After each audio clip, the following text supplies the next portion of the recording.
পৃথিবী বড় স্বার্থপর, দুনিয়া বড় স্বার্থপর। দুনিয়া কাউরে জায়গা দেয় না, দুনিয়া কাউরে জায়গা দেয় না।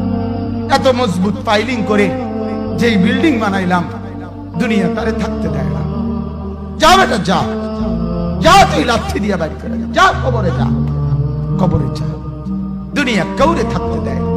দুনিয়া কত ক্ষমতা ধরকে মাটির নিচে ফেলায় দিছে, দুনিয়া কত সম্পদ আলাকে মাটির নিচে ফেলে দিছে, দুনিয়া কত সুন্দরী নারীকে মাটির নিচে ফেলায় দিছে, মাটির সাথে রেজা রেজা করে ফেলছে। আজ আর চেহারা নাই, আজ আর রূপ নাই, আজ আর যৌবন নাই, আজ আর ক্ষমতা নাই। এমন বাদশা ছিল পৃথিবীতে যার হাতের আঙ্গুলের ইশারায় মানুষের গর্দান উড়াইয়া দিত, যার হাতের ইশারায় উঠত মানুষ, বসত মানুষ। আজ বাদশারা নাই, আজ সম্পদওয়ালারা নাই, আজ মালওয়ালারা নাই। দুনিয়া কাউরে থাকতে দেয় না, কাউরে না দোস্ত, কাউরে দেয় না। দুনিয়া দাদারে আমার থাকতে দেয় নাই। আমার দাদারে আমি দেখছি, আজ আমার দাদা নাই। আমার নানারে আমি দেখছি, আমার নানা নাই। আমার দাদিরে আমি দেখছি, আমার দাদি নাই। আমার নানিরে আমি দেখছি, আমার নানি নাই। আমার বাবারে আমি দেখছি, 14 লক্ষ টাকা বাবার পেনশনের আমি সব ডাক্তারের পিছনে খরচ করে ফেলছি, বাড়ির ফসলের জমি বিক্রি করে ফেলছি। আমার বাপ যেন না মরে বারবার বারে হসপিটালে নিছি, কিন্তু দুনিয়া আমার বাপকে থাকতে দেয় নাই। আমার বাপ কবরে চলে গেছে। দুনিয়া কাউরে থাকতে দেয় না, কাউরে না, কাউরে না, কাউরে না, কাউরে না। আমার বাপ দুনিয়া কাউরে থাকতে দেয় না। তুমি থাকবা না, তুমি থাকবা না। দুনিয়ার ধোকায় পড়ো না বাপ, দুনিয়ার ধোকায় পড়ো না। মাকে বুঝান, আজ মারা বেসামাল হয়ে গেছে, আজ বোনেরা বেসামাল হয়ে গেছে, বেপরদার উৎসব তুলে দিছে। এটা যেন আল্লাহর সাথে যুদ্ধ করছে। আল্লাহ করোনা না, তুমি আরো কিছু দাও, আমরা বেপরদিকে ছাড়বো না। যুবক ছেলেগুলো যেন বলতেছে, আল্লাহ তুমি করোনা দেওয়ার চাই দাও, অশ্লীল ছবি দেখা, ফেসবুকে নর্তকী দেখা আমরা ছাড়বো না। দেখি তুমি কি করতে পারো, তুমি যা করার করো।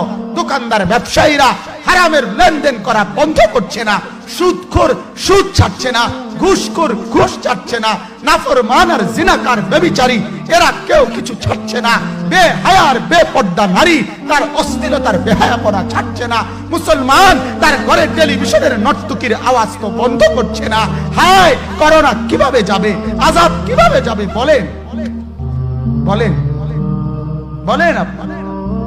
আমার বাপ ফেরাউনের উপরে তো আযাব এতদিন ছিল না, নমরুদের উপরে আযাব এতদিন ছিল না, সাদ্দাদের উপরে আযাব এতদিন ছিল না, কারুনের উপরে আযাব এতদিন ছিল না, লূত আলাইহিস সালামের কওমের উপরে আযাব এতদিন ছিল না, হুদ আলাইহিস সালামের কওমের উপরে আযাব এতদিন ছিল না, নূহ আলাইহিস সালামের কওমের উপরে এতদিন আযাব ছিল না। আজ আমরা মালিককে এই পরিমাণ নারাজ করছি, মালিক এত বেশি নারাজ। আজ 1 বছর হয়ে গেছে, 1 বছরের চাইতে বেশি হয়ে গেছে, কই করোনার মহামারীর আযাব তো যাচ্ছে না, গেছে গা বলে। আমাদের লক্ষ লক্ষ বাচ্চার পড়ালেখা বন্ধ, এরা নষ্ট হওয়ার চূড়ান্ত পর্যায়ে পৌঁছে গেছে।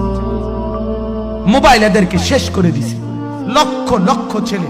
গতকালকে এক মা আমার আত্মীয় ফোন দিয়া বলতেছে, সকাল 10টায় বাচ্চাটা ঘর থেকে মোবাইল লইয়া বাইর হইছে, রাতের 10টায় মা তারে ফোন দিয়া বলছে, বাপ ঘরে আসতি না, ভাত খাইতি না। বাচ্চা তারে বলতেছে, তোমার অসুবিধা কি, তোমার সমস্যা কি? মা এই কথা বইলা কাঁদা দিছে যে, শোনেন হুজুর কদ্দুর দোয়া করো। এক বাচ্চা, এক ছেলে, সে যদি তার মাকে কথা বলতে পারে, তার মানে গুনাহ তারে এত মজা দিয়া দিছে, ফেসবুক তারে এত মজা দিয়া দিছে, ইউটিউব তারে এত মজা দিয়া দিছে, নর্তকী তারে এত মজা দিয়া দিছে, গুনার দৃশ্য তারে এত মজা দিয়া দিছে, সে মাকে ধমক দিচ্ছে। রাত 10টা বাজলে কি হইছে, রাতের 3টা পর্যন্ত দেখলে তোমার সমস্যা কি? আমার আখিরাত আমি নষ্ট করলে তোমার অসুবিধা কি? আমার জাহান্নাম আমি ঠিক করে নিলে তোমার সমস্যা কি? আল্লাহ আমাদেরকে মাফ করে দেন, আল্লাহ আমার জাতিকে মাফ করে দেন।